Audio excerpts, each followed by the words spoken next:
2022 সালে শিল্পী সমিতি নির্বাচনে চিত্রনায়ক জায়েদ খানের কাছে 13 ভোটে হারেন সাধারণ সম্পাদক পদপ্রার্থী চিত্রনায়িকা নিপুণ। প্রকাশিত ফলাফলে অসন্তোষ প্রকাশ করে নির্বাচন কমিশনে আপিল করেন তিনি। সেখান থেকে জল গড়ায় আদালতে। শেষমেশ আদালতের রায়ে সাধারণ সম্পাদকের চেয়ারে বসেন এই অভিনেত্রী। সেবার নির্বাচনে সভাপতি পদে ইলিয়াস কাঞ্চন ও সাধারণ সম্পাদক পদে প্রাথমিক ভোট গণনায় জায়েদ খান জয়ী হন।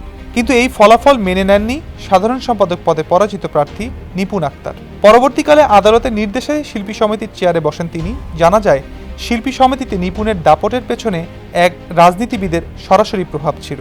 সে সময় ভয়ে মুখ না খুললেও এবার প্রকাশ্যেই শিল্পী সমিতির নির্বাচনে রাজনৈতিক হস্তক্ষেপের অভিযোগ আনলেন সে সময় দায়িত্ব পালন করা নির্বাচন কমিশনাররা। জায়েদ খানের চেয়ে ভোটে পিছিয়ে যান নিপুণ। তখন থেকে একের পর এক ক্ষমতাসীন রাজনৈতিক ব্যক্তিরা ভয়ভীতি দেখান। ওই ঘটনা প্রসঙ্গে প্রধান নির্বাচন কমিশনারের দায়িত্ব পালন করা পীরজাদা হারুন জানান, তিনি 5 বার শিল্পী সমিতি নির্বাচনে কমিশনারের দায়িত্ব পালন করেছেন। তার বিরুদ্ধে কোনো অভিযোগ ছিল না, কিন্তু 2022 সালের নির্বাচনে তার উপর চাপ প্রয়োগ করা হয়, যা তাকে মানসিকভাবে এখনও আতঙ্কিত করে। সে বছর 28 জানুয়ারি বাংলাদেশ চলচ্চিত্র শিল্পী সমিতির 2022-24 মেয়াদের দ্বিবার্ষিক নির্বাচনে সাধারণ সম্পাদক পদে চিত্রনায়ক জায়েদ খানের কাছে 13 ভোটে পরাজিত হন চিত্রনায়িকা নিপুণ আক্তার। ফলাফলে অসন্তোষ জানিয়ে ভোট পুনর্গণনার জন্য আপিল করেন নিপুণ।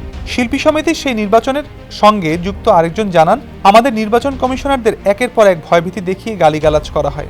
বলা হয় যে পুলিশ দিয়ে তুলে নিয়ে যাবে। আমাদের একজনকে সেই সময় নিপুণকে জয়ী করাতে 17 বার ফোন করেন শেখ সেলিম সাহেব। 250-টিরও বেশি ডিজাইন অপশন নিয়ে ওয়ালটন স্মার্ট ফ্রিজ, বোঝে আপনার প্রয়োজন। 2 বছর পর 2024-26 সালে নির্বাচন হয় গত 19 এপ্রিল। সেই নির্বাচনে হেরে যান নিপুণ। সভাপতি পদে জয়ী হন মিশা সওদাগর ও সাধারণ সম্পাদক নির্বাচিত হন ডিপজল। সেদিন রাতেই বিজয়ীদের ফুলের মালা দেন নিপুণ, কিন্তু 25 দিন পরই মত পরিবর্তন করে নির্বাচিত সভাপতি, সাধারণ সম্পাদক সহ পুরো কমিটির কার্যক্রম স্থগিত চেয়ে হাইকোর্টে রিট করেন নিপুণ। তবে বেশি সুবিধা করতে পারেননি।